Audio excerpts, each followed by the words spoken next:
Success Mantra. We shape future. Hello students and welcome to Success Mantra. My name is Ankit Sharma and I am your mentor for logical reasoning. Friends, in this marathon session, we are going to study the critical reasoning. Yes, critical reasoning is not a single topic. Instead, it's a combination of at least 6 topics like statement and courses of action, statement and assumptions, statement and argument, statement and conclusion, then cause and effect, and then finally assertion and reasoning. So these 6 topics when clubbed together constitute the so-called critical reasoning. ये आपके exam में 100% आएगा.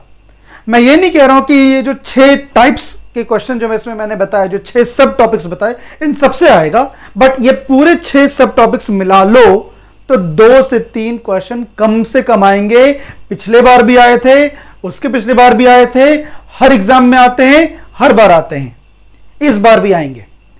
तो इस topic में 6 सब divisions हैं and हम इन सबको पढ़ेंगे. पहले बेसिक कंसेप्ट शॉर्ट में, देन 5 क्वेश्चन, देन नेक्स्ट का बेसिक कंसेप्ट शॉर्ट में, देन 5 क्वेश्चंस, और इस तरह से हम आगे चलेंगे. इतना कर लो तो आप बी एश्योर्ड एग्जाम में 2, 3, 4 जो भी क्वेश्चंस आएंगे, 2, 3, 4 आएंगे ही आएंगे इतने, तो 100% आप कर पाओगे. नो यूज ऑफ पेन और paper, simple application of mind. तो चलिए बिना किसी देरी के शुरू करते हैं आज का सेशन.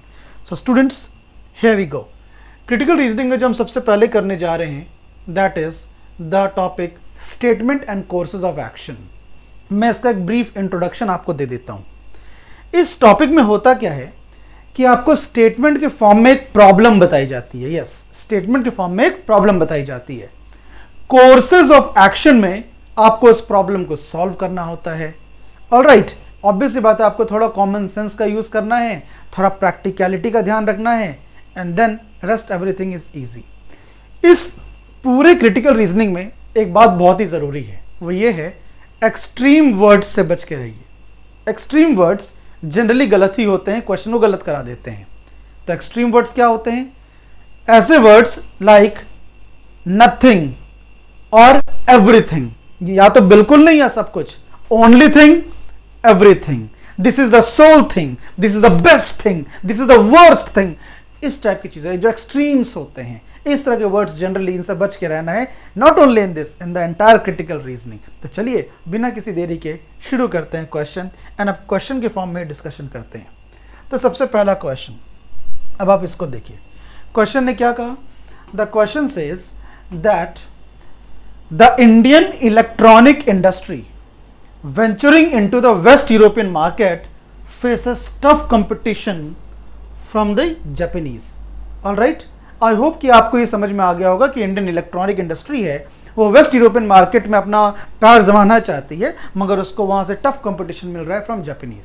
ऑल राइट, हमें इस टॉपिक का नाम समझना पड़ेगा. ये कोर्स ऑफ एक्शन है, हमें एक्ट करना है टुवर्ड्स सॉल्विंग द प्रॉब्लम को अवॉइड नहीं करना है. एंड ये जो पहला कोर्स ऑफ एक्शन है जो कह रहा है India should search for other international markets for its products, ये कोर्स ऑफ एक्शन नहीं है, कोर्स ऑफ अवॉइडेंस है प्रॉब्लम को. ठीक है, सूनर और later you will have to face the Japanese. Okay, तो इसलिए पहला वाला एक इनवैलिड, गलत कोर्स ऑफ एक्शन है. दूसरा वाला क्या कह रहा है? दूसरा वाला कह रहा है कि India should improve the quality of its electronic components. Okay, so this is the very crucial point, ध्यान से देखिएगा. India should improve the quality of its electronic components to compete with the Japanese in capturing the market. Absolutely. अगर आपको किसी को beat करना है तो आपको उससे क्वालिटी के टर्म्स में लड़ाई आज नहीं तो कल लड़नी पड़ेगी, तभी आप जीतोगे. एक समय नोकिया इंडिया में किंग था, नहीं तो आज आप देखो, एक समय तो सब कुछ सबके पास नोकिया का फोन होता था, आज नोकिया कहाँ है?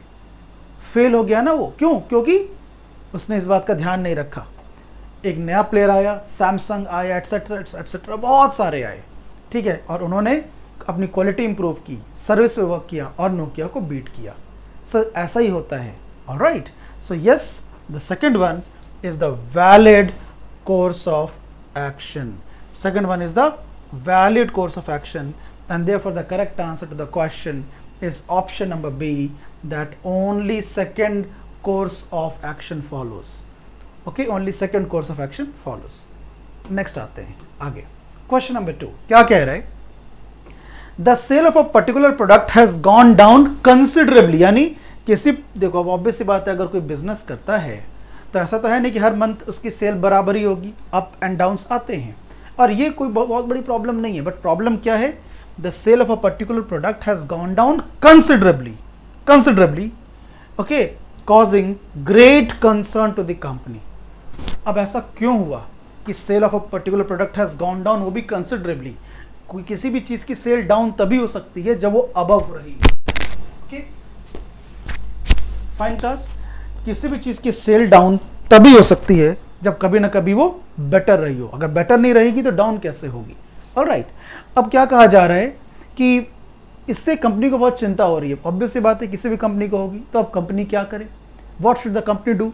ऑब्वियसली कंपनी को रीजंस ढूंढने पड़ेंगे कि ऐसा क्या हो गया, अचानक कहाँ गड़बड़ी आ रही है. जब तक रीजन ही नहीं जानेगी कंपनी वर्क कैसे करेगी इस प्रॉब्लम के ऊपर? तो इसीलिए पहला वाला बिल्कुल सही है, कह रहा है the company should make a proper study of rival products in the market. Alright, study करना जरूरी है कि कहीं कोई नया प्लेयर तो नहीं आ गया जो वही सारी फैसिलिटी उससे भी इकोनॉमिक और इफेक्टिव रेट्स पे प्रोवाइड कर रहा है कि नहीं? तो इसीलिए स्टडी करना जरूरी है, क्योंकि जब तक स्टडी नहीं करोगे प्रॉब्लम नहीं पता चलेगी. जब तक प्रॉब्लम नहीं पता चलेगी आप वर्क कैसे करोगे उस पर? ऑलराइट, तो इसीलिए पहला वाला वैलिड कोर्स ऑफ एक्शन है, बिल्कुल सही है. सेकंड क्या कह रहा है? The price of the product should be reduced. ये कभी बहुत सही चीज नहीं होती. आपको पहले पता तो हो, पहले पता तो चले स्टडी से कि आपका प्रोडक्ट इसलिए नहीं बिक रहा है बिकॉज बाकी प्रोडक्ट्स जो उसी तरह के हैं और सेम हैं उनकी प्राइस काफी कम है, आपके बहुत ज्यादा है. अगर प्राइस रीजन है आपके प्रोडक्ट की बिक्री नहीं होने का तो फिर आप प्राइस कम जरूर करिए. बट यहां पे अभी हमें रीजन नहीं पता है, और यहां पे हम रीजन भी नहीं पता है और हम प्राइस ऑफ प्रोडक्ट रिड्यूस कर रहे हैं. और चलो यहां तक तो फिर भी चल जाता, साथ ही साथ हम क्वालिटी भी इंप्रूव कर दे रहे हैं. भाई क्वालिटी इंप्रूव फ्री की नहीं होती है, उसमें पैसे लगते हैं. अगर कोई कंपनी अपनी क्वालिटी सुधारना चाहती है, बेटर इक्विपमेंट्स यूज करेगी, बेटर प्रोसेसर यूज करेगी, बेटर टेक्नोलॉजी यूज करेगी, बेटर मटेरियल यूज करेगी, तो पैसा लगेगा. और आपको रीजन पता नहीं है और आप क्या कर रहे हो? रीजन नहीं पता है, आप दाम भी घटा दे रहे हो और उसकी मैन्युफैक्चरिंग कॉस्ट, जब क्वालिटी इंप्रूव करोगे तो मैन्युफैक्चरिंग कॉस्ट भी बढ़ा दे रहे हो. आप हर तरह से अपना नुकसान कर रहे हो. ऑलराइट, तो बेटर है कि आप पहले स्टडी करिए. और इसीलिए second one is an invalid course of action, and therefore the correct answer to the question is option number A. पहला वाला सही है. और आगे बढ़ते हैं. Moving ahead, coming to the next one. Question number 3. Question 3 क्या कह रहे हैं? Financial stringency यानी इकोनॉमिकली हालत खराब है and it prevented the state government from paying salaries to its employees. Obviously बात है, आप स्टेटमेंट पढ़ेंगे तो आपको समझ में आएगा कि चिंता एम्प्लॉयज के लिए शो की जा रही है कि उनको सैलरी नहीं मिल पा रही है.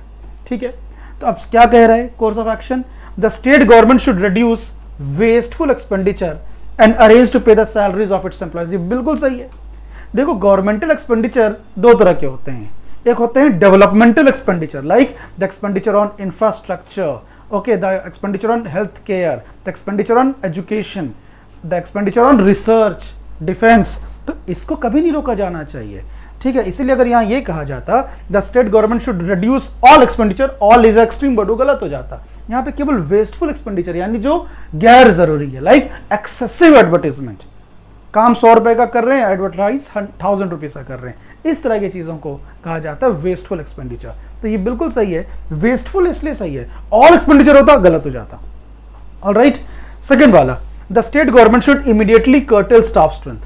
अब आप बताओ, यहाँ पे चिंता व्यक्त की जा रही है एम्प्लॉयज के लिए कि उनको सैलरी नहीं मिल रही है, और यहाँ पे क्या कहा जा रहा है? कर्टेल स्टाफ स्ट्रेंथ, यानी कुछ एम्प्लॉयज की छटनी कर दो, उनको निकाल दो नौकरी से. ऑलराइट, क्या ये चीज़ उनको हेल्प करेगी? ये तो और प्रॉब्लम में डालेगी. तो इसीलिए ये तो और गलत कोर्स ऑफ एक्शन है. तो इसीलिए the correct answer to the question is undoubtedly option number A. Option number A. And therefore I think कि आप सभी को अब समझ में आ गया होगा कि कैसे इसको डील करना है, कैसे इनको सॉल्व करना है. नेक्स्ट आगे बढ़ते हैं. Question number 4. फोर्थ क्वेश्चन ये कह रहा है most of the developmental plans और ऑन पेपर ओनली. जो डेवलपमेंटल प्लान्स हैं वो अधिकतर कागजों पर ही हैं. इसका मतलब रियल पेपर पे ही नहीं है, मतलब फाइलों पे भी मान लो आप, फाइल तो ई फाइल भी हो सकती है, हार्ड कॉपी वाली फाइल भी हो सकती है।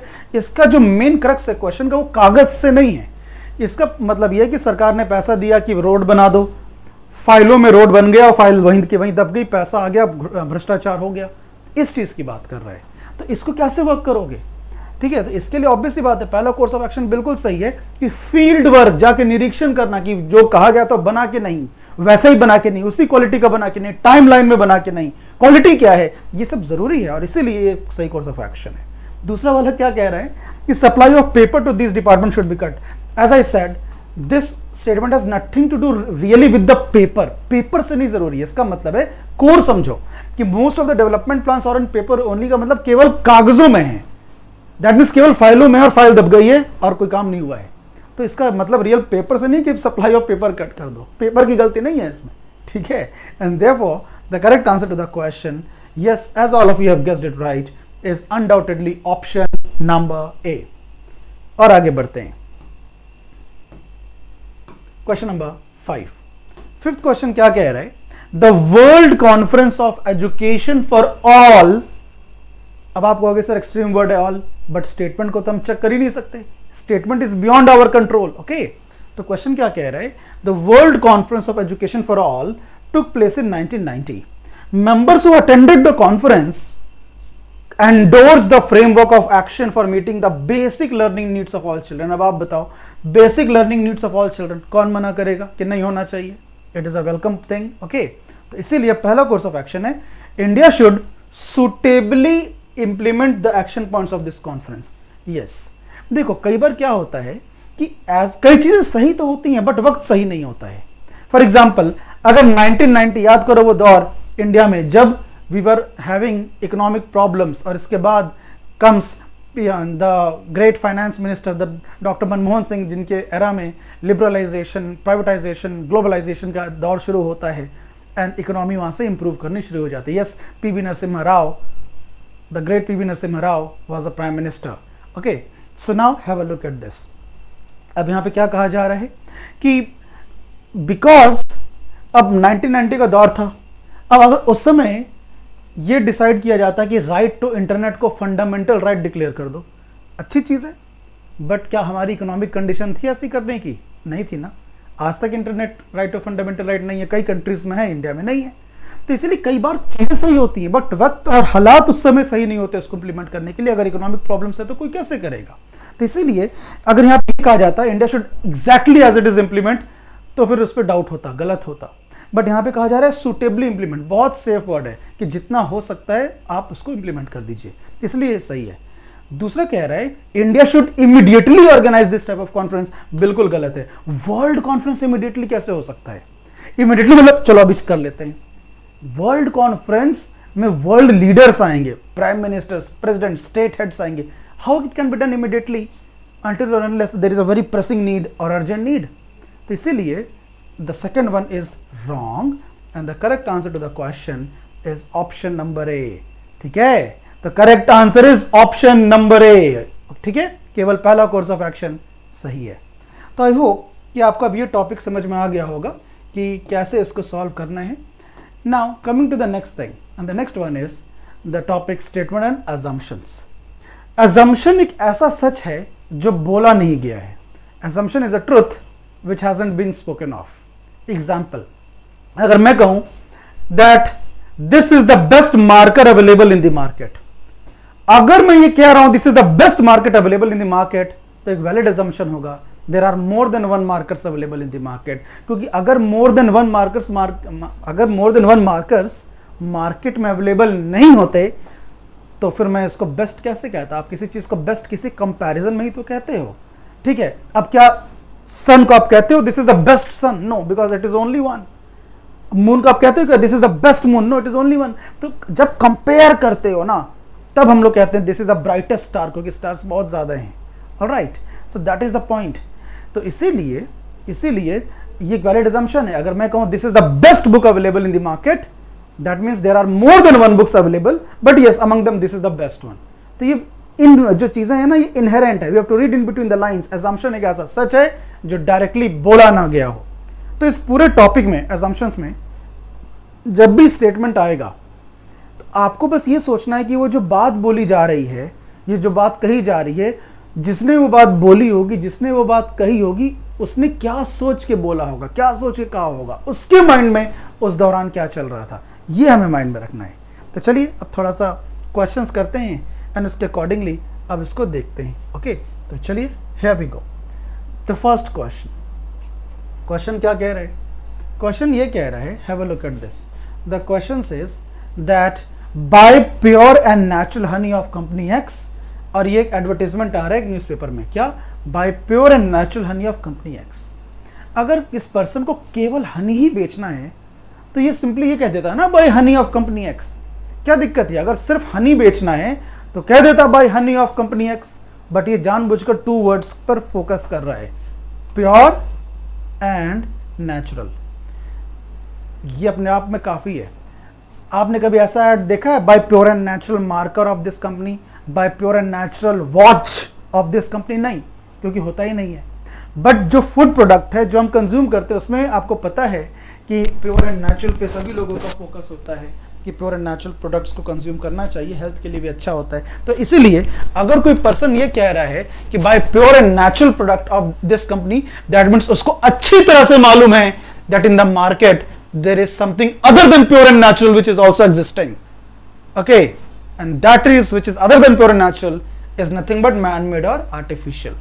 तो इसको पता है ये बात कि मार्केट में आर्टिफिशियल हनी अवेलेबल है, इजीली मिल जाता है, इसीलिए इस बात पे फोकस कर रहा है कि बाय प्योर नेचुरल हनी। अगर ऐसा नहीं होता ना तो सिर्फ कहता buy honey from this company. तो इसलिए पहला वाला अजम्पशन एक वैलिड अजम्पशन है, करेक्ट अजम्पशन है, ठीक है। सेकेंड वाला, people don't mind paying more for pure and natural honey. देखो, अजम्पशन के अंदर अजम्पशन नहीं लेना है। कहने का यह मतलब है कि हमारी मन में एक धारणा है कि हमेशा प्योर एंड नेचुरल चीज महंगी ही होती है। ऐसा अधिकतर होता भी है, बट ऐसा जरूरी नहीं है। फॉर एग्जाम्पल अगर मैं इस अजम्पशन को सही कर रहा हूं कि people don't mind paying for pure and natural Honey, बिल्कुल सही होता। अगर ये वर्ड ना होता, people don't mind paying for pure and natural Honey होता, बिल्कुल सही होता। क्यों सही होता? भाई अगर कोई एडवर्टाइजमेंट दे रहा है तो कोई चैरिटी के लिए तो दे नहीं रहा है, वो भी चाहता है कि उसका प्रोडक्ट लोगों तक पहुंचे, लोग उसको यूज करें, कंज्यूम करें, तभी तो प्रॉफिट होगा, तभी तो बिजनेस बढ़ेगा। तो इसलिए अगर केवल होता people don't mind paying for pure and natural Honey, बिल्कुल सही होता। बट मोर वर्ड है, अगर तब मैं इसको सही कर रहा हूं तो यानी मैं एज्यूम करके चल रहा हूं कि हमेशा प्योर एंड नेचुरल चीज आर्टिफिशियल से महंगी ही होगी। ऐसा कई बार होता भी है, बट इसके अपवाद हैं, एक्सेप्शंस हैं। मैं एग्जांपल दे देता हूं। ये एक प्रोबेबल अजम्पशन है, ये डेफिनेट अजम्पशन नहीं है।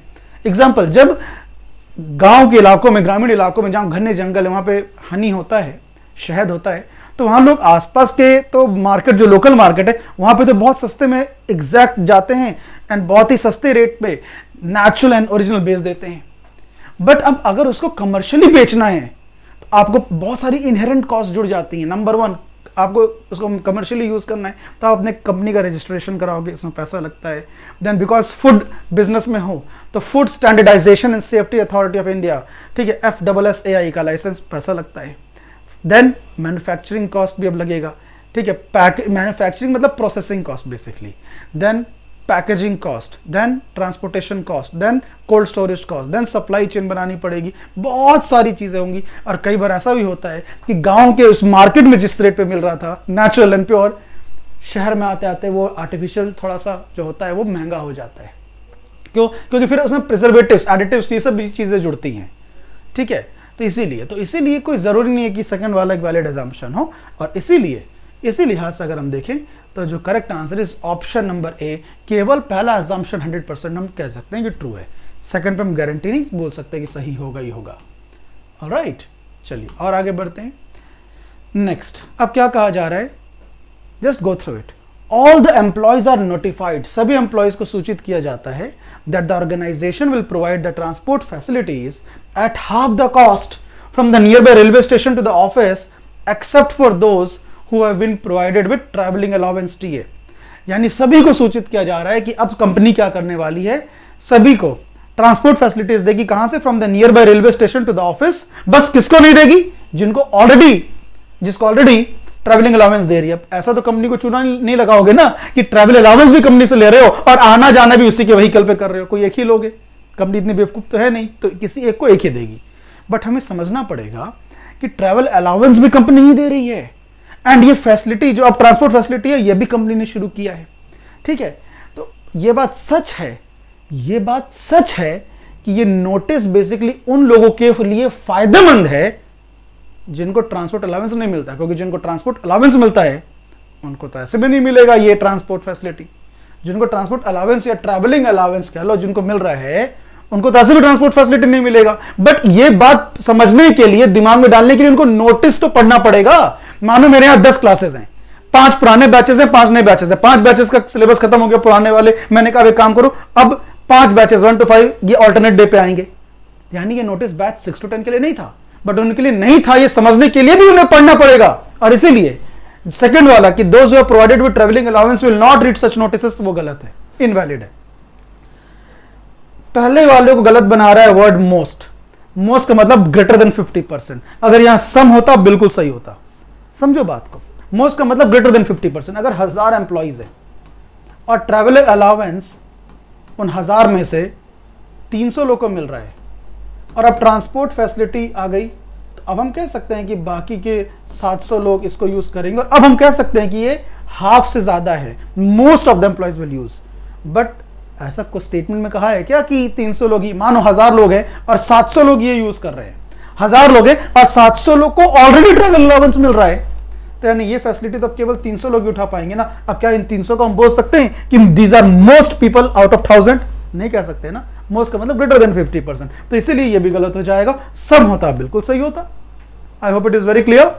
चलिए आगे बढ़ते हैं, आगे बढ़ते हैं। Therefore the correct answer to the question is option number what? D, none of them is implicit, कोई भी सही नहीं है।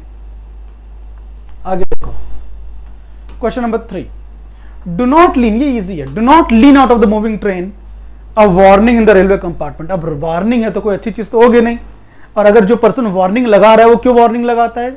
आप देखते हो कि जहां लिखा जाता है कि इन्फ्लेमेबल मटेरियल इतने वॉट इतने वोल्ट बच के रहो, वार्निंग, दैट मीन्स वो क्यों लगाया जाता है कि शायद लोग पढ़ें और उसको समझ जाएं कि दूर रहना है उससे। और इसीलिए जब कोई वार्निंग लगा रहा है तो उसके माइंड में है कि yes such warnings will have some effect. अगर ऐसा नहीं होता तो वार्निंग लगाता ही नहीं।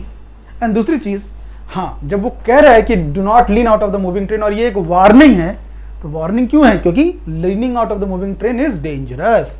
और इसलिए अब की बार दोनों के दोनों सही हैं, दोनों के दोनों सही है। इसलिए option E, both assumptions are implicit, is right. ठीक है, और आगे बढ़ते हैं, moving ahead. Question number 4, question number 4, there is a very heavy, देखो डबल इन्वर्टेड कॉमर्स, मतलब it is quote unquote as it is कहा जा रहा है। क्या कहा जा रहा है? There is very heavy traffic on the roads between 5 to 7 PM, we need to have flyover in the area. और ये कौन बोल रहा है? एक प्लानिंग इंजीनियर। कहाँ? एक मीटिंग में। तो एक फॉर्मल कन्वर्सेशन है, फॉर्मल कन्वर्सेशन है। तो अब देखो, ये जब कह रहा है एक मीटिंग में कि there is heavy traffic on the road between 5 to 7 PM, we need to maintain it, we need to have flyover in the area, we need to have flyover in the area. तो इसका मतलब ये बात सही है, इसका मतलब ये बात सही है कि जब वो कह रहा है that means traffic is an unwanted thing.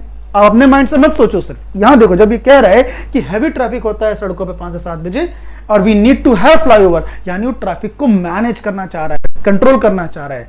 ठीक है, and therefore heavy traffic should be maintained, ये सही है। यहां मेंटेन का मतलब चलने दो, बराबर बराबर बचा के रखो, वो नहीं है, इसका एग्जैक्ट मीनिंग समझो। ठीक है, हर एक सोसाइटी में एक मेंटेनेंस टीम है। मेंटेनेंस टीम का क्या मतलब है? जो प्रॉब्लम है उसको मेंटेन करना, चलाते रहना नहीं, मैनेज करना, कंट्रोल करना, ठीक है, चैनलाइज करना प्रॉब्लम को। तो इसीलिए उसी लिहाज से heavy traffic should be maintained, उसको कंट्रोल करना चाहिए, ये एक वैलिड है, वैलिड अजम्पशन है, एंड देयरफॉर पहला वाला सही है। जो दूसरा वाला है जो कह रहा है कि previous planning engineer did not do anything, extreme word है। देखो, अब आज अगर कोई सड़क बनेगी तो वो आज की ज़रूरतों के हिसाब से बनेगी, आज के समय के हिसाब से बनेगी, ऑलराइट। बट आज से 50-60 साल बाद और ज़रूरत पड़ेगी, तो क्या ये हम कह सकते हैं कि पिछले वालों ने कुछ किया ही नहीं है? नहीं कह सकते ना, इसी चीज़ का ध्यान रखिए। I hope it is very clear.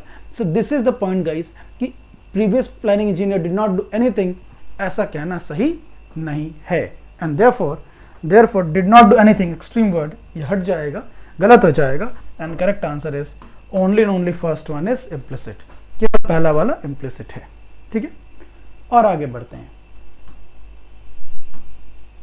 Now the next one, the government has decided to pay compensation to the tune of rupees 1 lakh to the family members of those who are killed in railway accident। यानी सरकार देखो एक responsible organisation है, and because सरकार एक responsible organisation है और सरकार ने अगर कुछ तय कर लिया है, सोच नहीं रही है, तय कर लिया है, तो कुछ सोच कर ही तय किया होगा, अपना बजट देखकर ही तय किया होगा, है ना। ठीक है, अब हम कमाते हैं 50,000 रुपए और किसी की शादी में जाना है तो हम 1 करोड़ का तो कुछ नहीं सोच सकते ना। डिसाइड सोचने को सोच लें, डिसाइड तो नहीं कर सकते कि अब करेंगे ही करेंगे, सोचता आदमी अपने बजट के हिसाब से। तो इसी तरह से गवर्नमेंट भी एक रिस्पॉन्सिबल ऑर्गेनाइजेशन है। अगर गवर्नमेंट ने ये तय कर लिया है, गवर्नमेंट हैज डिसाइडेड कि हम देंगे 1 लाख रुपए का मुआवजा, तो दैट मीन्स उतना पैसा है तभी दे रही है सरकार, नहीं तो 1 लाख क्यों देती है, और कम देती फिर। ठीक है, तो इसीलिए इसका मतलब पहला वाला एग्जाम्पशन बिल्कुल सही है, गवर्नमेंट ने डिसाइड कर लिया, that means it is a valid ground कि yes the government has enough funds to meet the expenses due to compensation. Second वाला गलत है। जब गवर्नमेंट मुआवजा देती है तो क्या उसके माइंड में ये रहता है कि अच्छा मुआवजा इसलिए दे रहे हैं कि आगे जाके एक्सीडेंट्स कम हो जाएंगे? बिल्कुल नहीं। इनफैक्ट गवर्नमेंट इसलिए मुआवजा देती है because government, India is a welfare state, government को पता है कि भाई अगर किसी की डेथ हो जाती है तो उसकी इमीडिएट फैमिली को इकोनॉमिकल प्रेशर्स होते हैं, फाइनेंशियल रिक्वायरमेंट्स होती हैं, वो प्रॉब्लम्स होती हैं, इसलिए उनको कोई प्रॉब्लम ना हो, इसलिए गवर्नमेंट ये चीज़ उनको देती है। इससे इसका ये लेना देना नहीं कि आगे जाके एक्सीडेंट्स होंगे ही नहीं। And therefore the correct answer is option number ए। ठीक है, तो इस तरह से हमने ये भी किया। अब आते हैं नेक्स्ट पार्ट पर, and the next part is again very important, and that is the arguments, statement and arguments. So students, now let us solve the next topic which is statement and argument। अब इस topic statement and argument में क्या होता है कि आपके पास statement एक आता है, स्टेटमेंट में बेसिकली होगा आपसे क्वेश्चन में आपसे क्या पूछा जाएगा, uniform civil code be implemented, should one country one election be implemented, इस तरह का कोई सवाल, कोई क्वेश्चन आपसे पूछा जाएगा। अब क्या करना है, नाउ क्वेश्चन तो आपके पास आ गया, अब इसके बाद आपके पास 2 आर्ग्यूमेंट्स आएंगे, आर्ग्यूमेंट 1 एंड आर्ग्यूमेंट 2। हो सकता है दोनों ही आर्ग्यूमेंट्स उसके फेवर में हो, या हो सकता है दोनों ही आर्ग्यूमेंट्स उसके अगेंस्ट में हो, या हो सकता है पहला वाला फेवर में दूसरा अगेंस्ट में हो, या पहला वाला अगेंस्ट में दूसरा वाला फेवर में हो। एक्चुअली यहाँ पर यस और नो से शुरुआत होती है, yes this should be done या no this should not be done. But important वो नहीं है, इंपॉर्टेंट उसकी बाद की बात है। मान लो यस कह रहा है बट यस के बाद वो कुछ रीजन दे रहा होगा ना, वो इंपॉर्टेंट है, या नो कह रहा है, नो के बाद कुछ रीजन दे रहा होगा, वो इंपॉर्टेंट है, वो देखना है। कुछ बातों का ध्यान रखना है, जैसे कि कंपेयर नहीं कर सकते, should one country one election be done, yes because America has done this, no, ये एक वैलिड आर्ग्यूमेंट नहीं होगा। Comparison is not a correct one, बराबरी बराबर वालों में होती है। Second, we must move ahead with the modern generation, हम ये नहीं कह सकते नहीं जो पहले होता था, let us go back to that stone age. Okay, सभी पुराना अच्छा नहीं है एंड सारे नए भी बुरे नहीं है। So as a smart person you should choose and capably pick up the best practices which should be done. Alright, so yes, there are some things which are taken in positive perspective like modernization, development, growth, urbanization, industrialization and so on। और हाँ, आरोप किसी पर नहीं लगाना है, और अगर लगाना है तो उसका रीजन होना चाहिए। मानो अगर पूछा जाए should privatization be done, और आर्ग्यूमेंट है no it is not good thing और no it is bad thing, तो why it is bad वो बताना होगा। केवल it is bad, it is not good ये गलत हो जाएगा, आप रीजन दीजिए कि क्या रीजन है उसके लिए।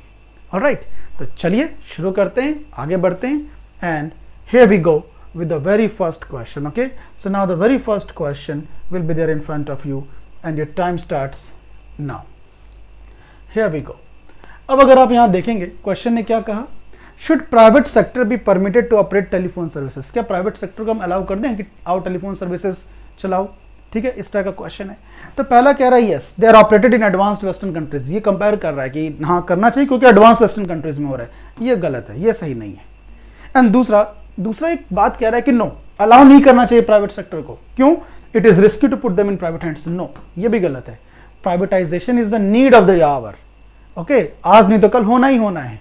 एंड इसीलिए ये कह देना कि it is risky to put them in private hand, या तो आप ये कह रहे हो तो अब रीजन दो अब ऐसा कोई रीजन दो कि no it is risky to put them in private hands because so and so country did it and then data privacy was breached, data was leaked, okay, तो फिर बात होती है। आपने केवल एक निगेटिव बात कही बट उसका ग्राउंड नहीं दिया, इसलिए दोनों के दोनों आर्ग्यूमेंट जो हैं वो ऑप्शन नंबर इसमें चले जाएंगे डी में, that none of them is a strong argument. यहां सही गलत ना होके स्ट्रॉन्ग एंड वीक आर्ग्यूमेंट पे बात होती है, स्ट्रॉन्ग एंड वीक आर्ग्यूमेंट पे बात होती है, ठीक है।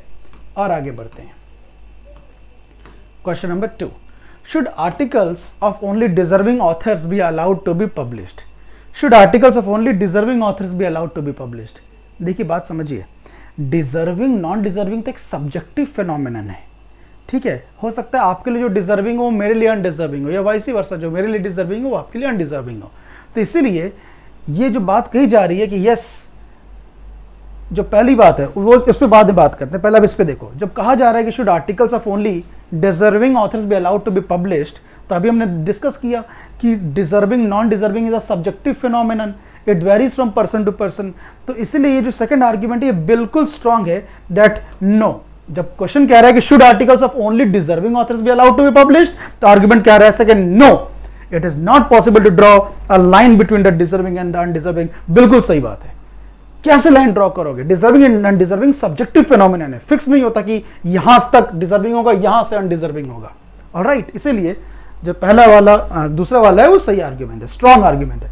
पहला कह रहा है yes we should do this, कि केवल डिजर्विंग ऑथर्स का आर्टिकल पब्लिश हो। और क्यों करना चाहिए ऐसा, क्यों? रीजन देखो, it will save a lot of paper which is in short supply.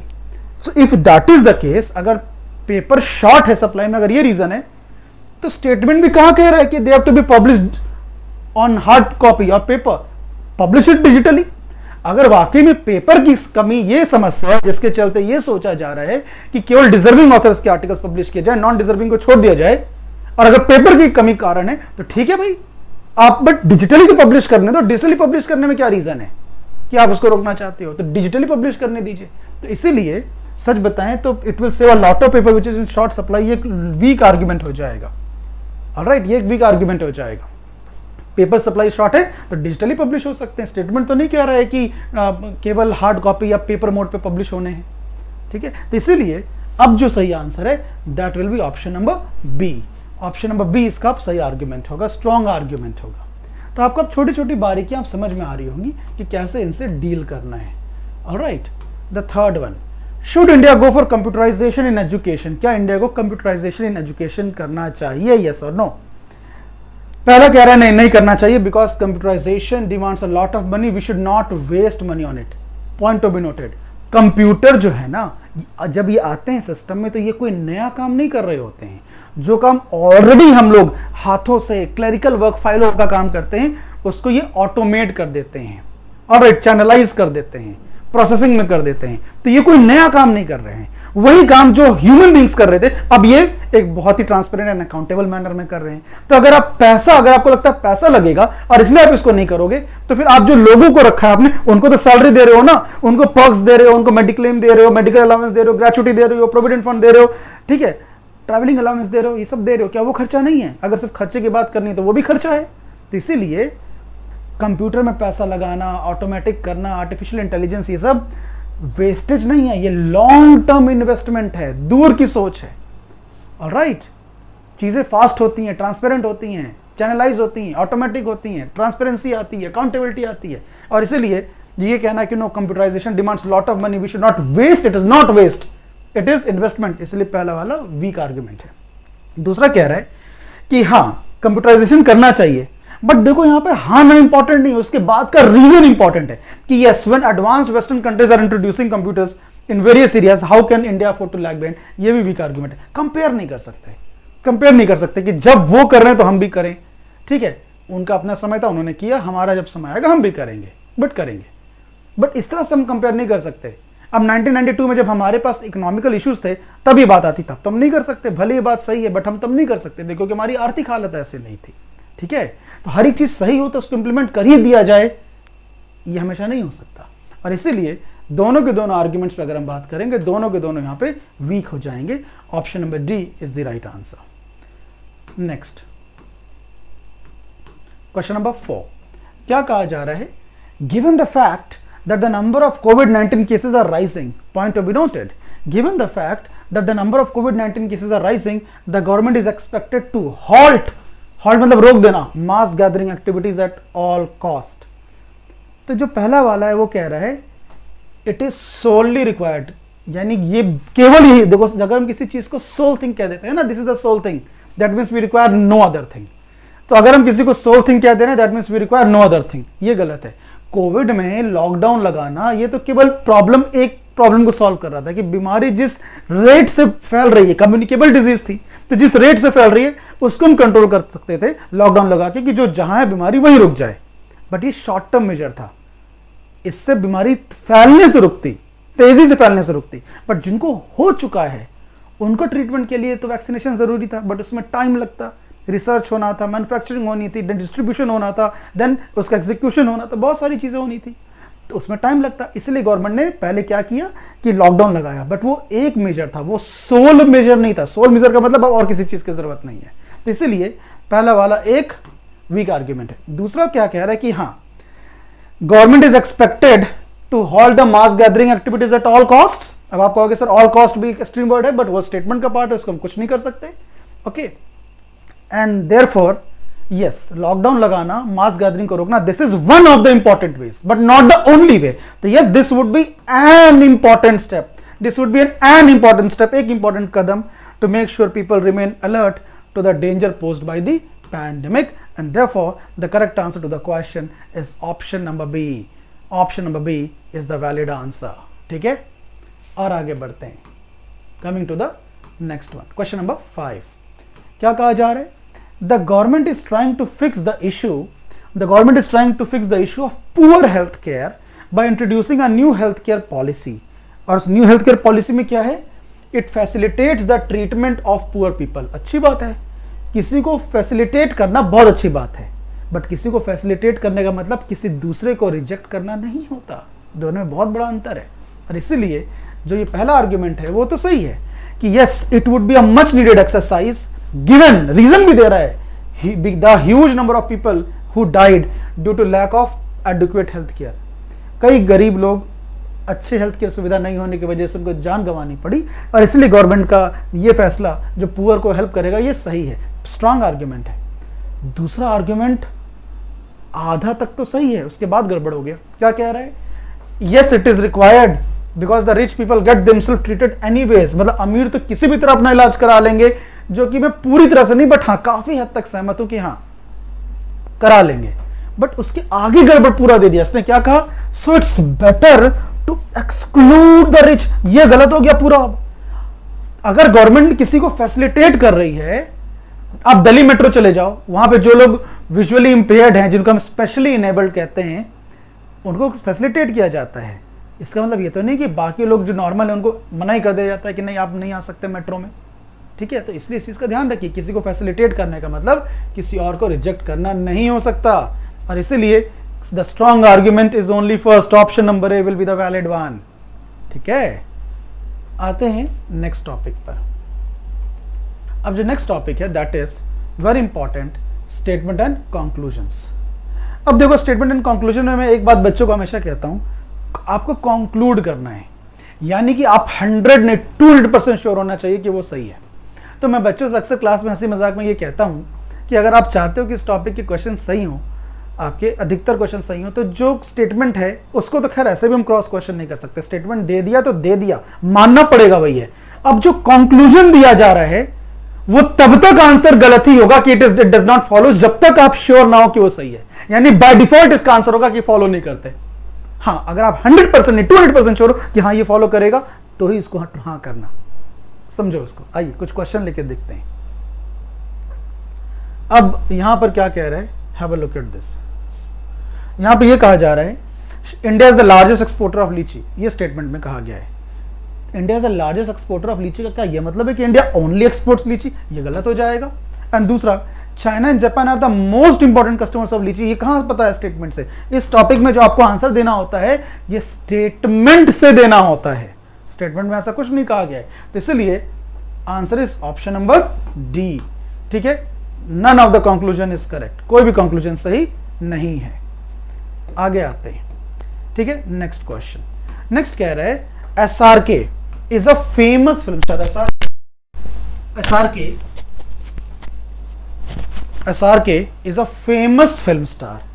SRK earns handsome salary amount every year, or handsome salary नहीं, handsome amount every year through advertisement of products he endorses.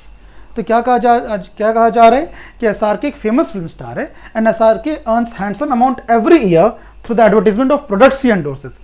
बात SRK की हो रही है और state conclusion क्या कह रहा है, all the film stars, extreme word गलत हो जाएगा, all the film stars earn handsome amount through advertisement, extreme word है ऑल, गलत हो जाएगा। एंड दूसरा क्या कह रहे हैं, SRK is a famous film star, यहां था तो यहां तक सही है कि SRK बीइंग फेमस, आगे गलत हो गया, एंडोर्सेस ओनली फेमस ब्रांड्स, ये गलत हो जाएगा क्योंकि only is another extreme word. तो इसलिए अब आंसर क्या हो जाएगा, none of them is the valid conclusion, किसी को भी हम इनमें से कंक्लूड नहीं कर सकते, ठीक है। और आगे आते हैं क्वेश्चन नंबर 3। थर्ड क्या कह रहे हैं, रेप्यूटेड मैनेजमेंट इंस्टीट्यूट्स, बात केवल रेप्यूटेड मैनेजमेंट इंस्टीट्यूट्स की हो रही है कि reputed management institutes focus on both quality and advertisement.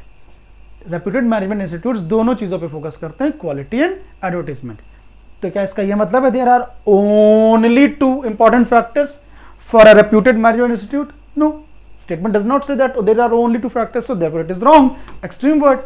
And because बात यहां रेप्यूटेड मैनेजमेंट इंस्टीट्यूट्स की हो रही है, तो इसीलिए small management institutes is out of the context. The small management institutes focus on only one of quality and advertising, ये गलत है, हो सकता है they focus on none of them quality और एडवर्टाइजमेंट। तो इसलिए सेकंड वाले पे तो हम बोल ही नहीं सकते, it is out of the scope, because बात रेप्यूटेड की हो रही है, यहां नॉन रेप्यूटेड या स्मॉल मैनेजमेंट इंस्टीट्यूट्स है, ठीक है। I hope it is very clear. तो इसीलिए the correct answer to the question again will be same and that is as I have discussed option number D. कोई भी इनमें से स्ट्रांग नहीं है आर्ग्यूमेंट, ठीक है, कोई भी कंक्लूजन इनमें से सही नहीं है। आगे बढ़ते हैं now question number 4। Question number 4 is very interesting, इसमें बहुत गलतियां होती हैं। क्या कह रहे हैं, देखो आप लोग भी ऐसे ही करो, पॉज करके सॉल्व करो एंड देन आप मैच करो। क्या कह रहे हैं, the Australian cricket team scored 300 run out of which Andrew Simon scored 151 run. Australian team ने 300 रन बनाए जिनमें एंड्रू साइमन ने 151 रन बनाए, ठीक है। क्या इससे आप ये कह सकते हो Simon scored 66 run in singles only, ये कैसे आप बता सकते हो कि उसने 66 रन दौड़ के एक रन में लिया? ये तो स्टेटमेंट में क्लियर नहीं है, तो दूसरा वाला गलत है। पहले वाले पे बात करते हैं। देखो, Andrew Simon was the highest run scorer of the match, ये गलत हो जाएगा। Andrew Simon was the highest run scorer of the Australian innings, ये बिल्कुल सही है। भाई कोई भी क्रिकेट मैच 2 टीमों के बीच होता है तो 2 इनिंग्स होती हैं, एक ऑस्ट्रेलियन टीम बैटिंग करेगी तो एक जो दूसरी टीम है उसके अगेंस्ट वो बैटिंग करेगी। तो ऑस्ट्रेलियन टीम ने अगर 300 रन बना दिया और एंड्रू साइमंस ने हाफ से ज्यादा 151 बनाया है तो ऑस्ट्रेलियन इनिंग का वो हाईएस्ट रन स्कोरर है। पूरा मैच का कैसे आप बता सकते हो? क्या पता सामने वाली टीम जिसने बैटिंग की हो वो मैच जीत गई हो, और नहीं भी जीती हो तो भी किसी ने 152 या 160 बना दिए तो वो हाईएस्ट रन स्कोरर हो जाएगा एंटायर मैच का। आई होप इट इज क्लियर। तो इसलिए इसका भी आंसर जो आप देखोगे तो ऑप्शन नंबर डी होगा। इसमें कई लोग ए मार्क कर देते हैं कि पहला वाला कंक्लूजन सही है, बट अब आपको पता है कि क्या गलतियां होती हैं। नेक्स्ट आगे बढ़ते हैं। 5th one, whenever there is a match between India and Pakistan, ध्यान से सुनना, whenever there is a match between India and Pakistan, Mr. Sahay takes leave from the office। जब भी इंडिया पाकिस्तान के बीच मैच होता है, जब भी मिस्टर सहाय ऑफिस से छुट्टी ले लेते हैं। ऐसा नहीं कह रहा है कि केवल जब इंडिया पाकिस्तान का मैच होगा तभी लेंगे, और भी समय ले सकते हैं, बट हाँ उन बहुत सभी में समय से एक समय जब इंडिया पाकिस्तान का मैच होता है तो भी वो छुट्टी ले लेते हैं। और मिस्टर सहाय आज ऑफिस में है, तो ये बात सही है कि आज मैच नहीं है इंडिया पाकिस्तान का, क्योंकि अगर आज इंडिया पाकिस्तान का मैच होता तो ये ऑफिस में नहीं दिखते। तो पहला वाला जो कंक्लूजन है वो बिल्कुल सही है।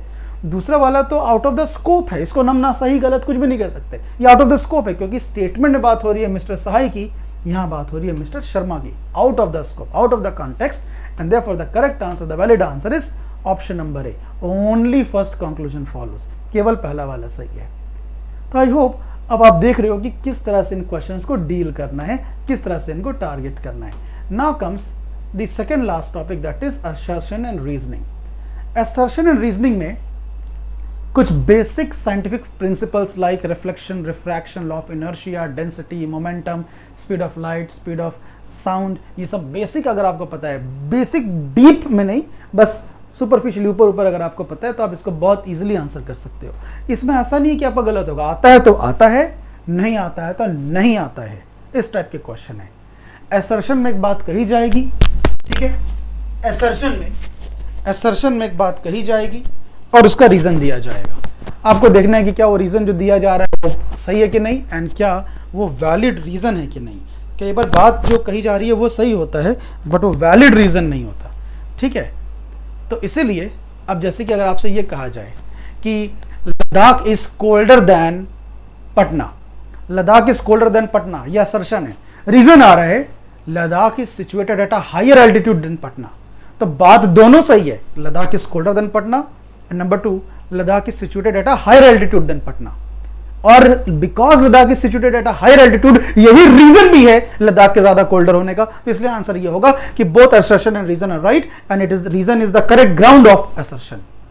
बट अब अगर यह आ जाए कि Ladakh is situated at a higher altitude, या ऐसा दूसरे तरह से समझ लो, असर्शन है Ladakh is colder than Delhi, Ladakh is colder than Delhi, और रीजन है Ladakh is situated far away from the bay of Bengal. तो अब क्या होगा कि सही तो दोनों है, Ladakh is colder than Delhi या Ladakh is colder than Patna, ये भी सही है, and Ladakh is far away from the bay of Bengal obviously in comparison to Patna, ये भी सही है, बट ये इसका रीजन नहीं है उसके कोल्डर होने का। तब आंसर होगा एक दूसरा ऑप्शन जो कहेगा दोनों सही है बट रीजन करेक्ट नहीं है बिहाइंड दैट असर्शन। इस तरह से आपको देखना है। तो यहां पर आपको ऑब्वियसली बात है आउटसाइड नॉलेज होना चाहिए। This is one of those few topics in critical reasoning जहां पर आपको अपना माइंड बेसिक कंसेप्ट आने चाहिए। ऑलराइट, आइए देखते हैं कुछ क्वेश्चंस करके इसको समझते हैं। अब जब आप देखोगे इसको, so let us come to the very first question. So the very first question, और क्या कहा जा रहा है, Eskimos reside in igloos. Eskimos मतलब the tribal people living near the north pole, south pole, जो एक्सट्रीम -डिग्री टेम्परेचर में रहते हैं। एस्किमोज रिसाइड एंड इग्लूज, वो जो बर्फ के घर जो आप देखते हो ओवल स्ट्रक्चर, वो इग्लूज होते हैं। तो ये कह रहा है एस्किमोज रिसाइड इन इग्लूज, बिल्कुल सही बात है। बट अब यहां पे कह रहा है no other material except snow is available, ये गलत हो जाएगा। देखो, snow is the most abundant material, snow is the most readily available material, but it is not the only material. Okay, so that is why the correct answer is कि पहला वाला सही है, दूसरा वाला गलत है। A is true but R is false. Option number C is the right answer. Snow सबसे ज्यादा मिलता है, इजिली मिलता है, फ्री ऑफ कॉस्ट मिलता है, बट केवल वो नहीं मिलता, वहां एनिमल्स मिलते हैं जिनकी स्किन को वो, ऑब्वियसली बात है, जिनको वो शिकार करते हैं, जिनको वो कंज्यूम करते हैं, उनके स्किन्स को वो बिछाते हैं, उसी के ऊपर वो सोते हैं, ठीक है। वहां के कुछ एक अलग तरह की ग्रासेस होती हैं जिसको यूज करते हैं। तो अगर ओनली थिंग है या नो अदर मटेरियल है तो एक भी मटेरियल इसके अलावा मिल गया तो गलत हो जाएगा, इसलिए ये भी गलत हो गया। ऑप्शन नंबर सी कि ऑब्वियसली ए इज ट्रू, यानी assertion A is true, reason R is false. Alright, और यहां पे इसलिए कहा गया है कि असर्शन को ए से डिनोट करेगा, रीजन को आर से डिनोट करेगा। Alright, I hope it is very clear. तो अब आगे आते हैं, coming to the next question. अब जो नेक्स्ट क्वेश्चन है that will be a continuation, question number 2। Question number 2 क्या कह रहा है, we prefer to wear white clothes in winter. क्या ये सच है, we prefer to wear white clothes in winter? देखो समझो होता क्या, अब ये बेसिक साइंटिफिक चीजें हैं। समर में बाहर खूब गर्मी होती है ना, the sun is very hot and humid, ठीक है। अभी देखोगे गर्मियों के मौसम में अब क्या होगा, बिकॉज बाहर गर्मी होती है तो हमें अपने आप को, अपनी बॉडी को ठंडा रखना है। तो बिकॉज हमें अपने आप को कोल्डर रखना है, so we require clothes which are good reflectors of heat. ऐसे कपड़े जो हीट को रिफ्लेक्ट कर दें, हीट सरफेस पे आए और तुरंत रिफ्लेक्ट कर जाए, हीट आए और रिफ्लेक्ट कर जाए। और इसका बेस्ट फॉर्म है लाइट कलर, लाइट का बेस्ट फॉर्म है वाइट कलर। और ठंडियों में क्या होता है, ड्यूरिंग द विंटर्स बाहर एक्सट्रीम ठंडी है, ठीक है, तो हमें अपने आप को वार्मर, गर्म रखना होता है। तो हमें ऐसे कपड़े चाहिए जो which are absorber of heat को अपने अंदर ट्रैप कर लेते हैं। तो इसका है एग्जाम्पल डार्क कलर, जिसका परफेक्ट एग्जाम्पल है ब्लैक। तो इसीलिए ये कहना कि we prefer to wear white clothes in winter गलत हो जाएगा। And yes, white clothes are good reflectors of heat, इससे कौन डिनाई कर सकता है। और इसीलिए जो करेक्ट आंसर इज कि A is false but R is true. A is false but R is true.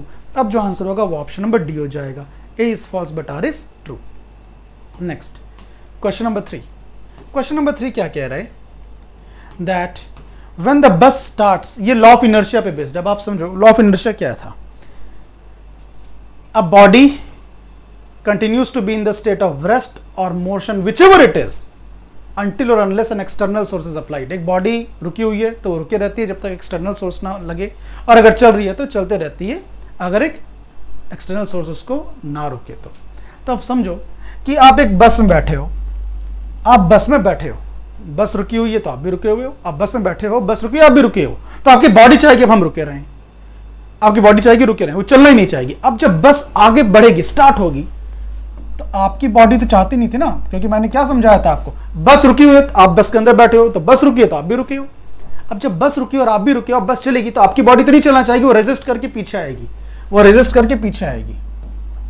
But because हमारे शरीर में इतनी ताकत नहीं है कि हम उसको ब्रेक कर पाए, इसलिए हमें आगे जाना पड़ता है।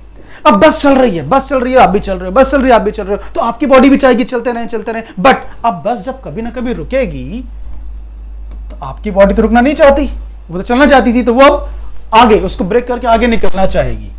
बट बिकॉज उतनी ताकत नहीं है तो उसको वापस से आना पड़ेगा पीछे, और यही है लॉ ऑफ इनर्शिया। तो इसलिए जब कभी आप बाइक चला रहे हो या कार चला रहे हो, बहुत कस के ब्रेक लगता है तो आपकी बॉडी आगे की तरफ गिरती है, ना कि पीछे की तरफ। हाँ, और जब स्टार्ट होती है तो झटका पीछे की तरफ लगता है। तो इसीलिए when the bus starts the person inside it falls forward, नहीं, स्टार्ट में बैकवर्ड होगा, इसलिए ये गलत है। बट हाँ, ये वाली बात, the bus pushes the man forward while stopping, forward while stopping, ये बिल्कुल सही है। तो अब आंसर होगा अगेन फिर से वही बात कि assertion is false but reason is true, assertion is false but reason is true। तो इस तरह से हम यहाँ पे करेंगे, answer is option number D. Alright, आपको बातें समझ में आ रही है कैसे इनको डील करना है। आगे बढ़ते हैं, question number 4। When lightning strikes, जब बिजली चमकती है तो क्या कहा जा रहा है, व्हेन लाइटनिंग स्ट्राइक्स, आप लोगों ने ये समझा भी होगा, कभी आपने ऑब्जर्व भी किया होगा, that when lightning strikes sound is heard a little after the flash is seen. जब बिजली चमकती है पहले लाइट आ जाती है, लाइट आंखों के सामने आती है, देन थोड़ा देर बाद आवाज आती है। क्यों?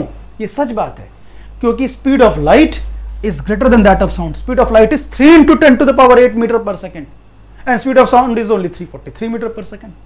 तो आपको एग्जैक्ट ये नहीं जानना है कि स्पीड ऑफ लाइट कितनी है, स्पीड ऑफ साउंड कितनी है, बट ये जानना है कि speed of light is more than that of sound. तो ये दोनों सही हैं, and reason is the correct explanation of the assertion, and therefore the correct answer to the question is option number A, that both A and R are true. R is the correct explanation of A. All right, and finally question number 5 कह रहा है कि a ship rises as it enters the sea from river and the density of sea water is higher as compare to river water. ये उसका ground दिया गया। अब एक बात बताओ, डेंसिटी क्या है? एक क्लास में 100 लोगों की कैपेसिटी है, क्लास में 10 ही लोग बैठे हैं, तो मैं कहूंगा डेंसिटी ऑफ क्लास कम है। अब 100 लोग की कैपेसिटी है, 100 लोग हैं, तो मैं कहूंगा density of class is optimum. But 100 लोगों की कैपेसिटी और ऑलरेडी 200 लोग बैठे, मैं कहूंगा डेंसिटी इज टू हाई, कम जगह पे ज्यादा लोग हैं। और ऐसे केस में अगर मैं और लोगों को बुलाऊंगा तो रेजिस्टेंस होगा, दिक्कत होगी। एक बैग है, उसको आप प्रेस कर सकते हो अगर खाली है तो, बट पूरा भरा है तो हम उतना प्रेस नहीं कर पाएंगे ना, क्योंकि रेजिस्टेंस होगा, अंदर सामान भरा हुआ है। तो इसीलिए जो रिवर वाटर है वो एक बहता हुआ पानी है, साफ पानी है रिवर वाटर। तो इसमें और वहीं पे जो सी वाटर है ये डेंसिटी ज़्यादा है, इसमें आयोडीन, सॉल्ट, ब्रोमीन, क्या क्या सारी चीज़ें होती हैं, तो डेंसिटी ज़्यादा है। तो अब एक शिप आ रही है, पानी का जहाज आ रहा है, तो पानी का जहाज इसके अंदर ज़्यादा अंदर तक चला जाता है क्योंकि वज़न ज़्यादा है, रिवर वाटर की डेंसिटी कम है, ज़्यादा प्रेस कर देता है। बट यही शिप जब यहाँ आती है तो बिकॉज वज़न वही रहेगा, बट शिप इतना ज़्यादा सी वाटर को प्रेस नहीं कर पाती, क्योंकि शिप जब इसको प्रेस करने की कोशिश करती है तो सी में भी तो चीज़ें हैं वो उसको रेजिस्ट करती हैं। एग्जाम्पल, क्लास में 100 लोग की कैपेसिटी है, 10 लोग हैं, तो मैं 50 को बैठा दूंगा, आराम से बैठ जाएंगे। बट अगर ऑलरेडी 100 की कैपेसिटी है, 200 लोग बैठे हैं और अब मैं 50 को घुसाऊंगा, रेजिस्टेंस होगा, वो भी दिक्कत होगी, उनको भी दिक्कत होगी। तो इसीलिए रेजिस्टेंस होता है। तो इसीलिए ऐसा नहीं है कि रिवर से सी में आके उसकी हाइट बढ़ जाती है, दिखाई ज्यादा हाइट पड़ती है, क्योंकि यहाँ पे रिवर में ज्यादा हिस्सा अंदर की ओर होता है ना, कंपैरेटिवली यहाँ पे थोड़ा कम हिस्सा अंदर होता है, क्योंकि रेजिस्टेंस होता है। और इसीलिए बिल्कुल सच बात कही गई है, ऑप्शन नंबर इसका ए होगा, that yes both A and R are true and R is the correct explanation of A. All right, तो बेसिक साइंटिफिक प्रिंसिपल्स हैं फैक्ट्स हैं इसके पीछे। फाइनली जो लास्ट टॉपिक हम लोग करने जा रहे हैं that is the cause and effect. Cause and effect, cause क्या है? कारण, और उसका परिणाम क्या है? इफेक्ट। तो cause is the triggering ground कि क्यों हो रहा है, क्या हुआ और उसके नतीजे क्या देखने को मिले, ये इफेक्ट है। तो आइए अब ऐसे क्वेश्चन करते हैं, जो पहले होगा वो कॉज होगा, जो बाद में उसका असर होगा वो इफेक्ट होगा। तो आइए अब देखते हैं इसके क्वेश्चंस कैसे होते हैं। बहुत सिंपल है। पहला क्वेश्चन क्या कहा जा रहा है? दो स्टेटमेंट्स हैं। पहला है कि the literacy rate in the district has been increasing for the last 4 years। पिछले 4 सालों से जो डिस्ट्रिक्ट में लिटरेसी रेट है वो बढ़ रही है। और जो उसका एक और स्टेटमेंट है वो क्या कह रहे हैं? The district administration has conducted extensive training programmes for the workers involved in literacy drive. अब आप बताओ पहले क्या हुआ होगा? अगर ये पहले हुआ होता कि that the literacy rate in the district has been increasing for the last 4 years, अगर ये हुआ है तो फिर ये करने की जरूरत ही नहीं है, क्योंकि ये तो अच्छी चीज है। फिर क्यों district administration extensive training programme करा रहा है workers involved in literacy drive? क्योंकि असल में बात है कि उल्टा हुआ है। क्या उल्टा हुआ है? ये कॉज है that the district administration has conducted extensive training programme for the workers involved in literacy drive, और इसका असर ये देखने को मिला that the literacy rate in the district has been increasing for the last 4 years। तो इसलिए जो इसका करेक्ट आंसर होगा वो ऑप्शन नंबर बी होगा। Option number B, that statement 2 is the cause and statement 1 is its effect. Alright, और आगे बढ़ते हैं। क्वेश्चन नंबर 2 क्या कहा जा रहा है? The school authority has asked the 10th standard students to attend special classes to be conducted on Sundays. यानी यहां बात हो रही है 10th standard student and Sundays. और यहां पे अब क्या कहा जा रहा है? The parents of 10th standard students have withdrawn their wards from attending private tuitions conducted on Sundays. दोनों कोरिलेटेड है, दोनों इंटर रिलेटेड है। यहां भी 10th एंड बात हो रही है संडे की, यहां भी 10th एंड बात हो रही है संडे की। अगर कोई क्लास दूसरा होता या दिन दूसरा होता तो बात अलग होती, बट दोनों एक ही चीजें हैं। और formal education, school and college will always preside over informal education like any coaching institutes और ट्यूशंस व्हाटएवर। तो इसीलिए पहला वाला कॉज है कि स्कूल अथॉरिटीज ने क्या कहा है? उन्होंने कहा है 10th के बच्चों से कि अब आप स्पेशल क्लास करेंगे आके संडे को, और उसका असर ये देखने को मिला कि पेरेंट्स ने, जो 10th क्लास के बच्चे थे, उन्होंने अपने बच्चों को प्राइवेट ट्यूशन से संडे को विड्रॉ कर लिया, ठीक है, क्योंकि उनको स्कूल की क्लासेस करनी है। तो इसलिए the correct answer to the question is option number A. Option number A is the right one. और आगे बढ़ते हैं। नेक्स्ट, अब क्या कहा जा रहा है? The prices of petrol and diesel in the domestic market have remain unchanged for the last और for the past few months. जो prices of petrol and diesel हैं डोमेस्टिक मार्केट में यानी लोकल मार्केट में, वो अनचेंज्ड है from the past 4 months। बट जो कच्चे तेल जिसको हम प्रोसेस करके पेट्रोलियम एंड डीजल ये सब बनाते हैं, जो कच्चा तेल है, ओके, इसके जो प्राइसेस हैं, alright, in the international market they have gone up substantially in the last few months. अब ध्यान से देखना, ये दोनों कोरिलेटेड है। क्रूड ऑयल, कच्चा तेल, इसी को प्रोसेस करके डीजल एंड पेट्रोल बनते हैं।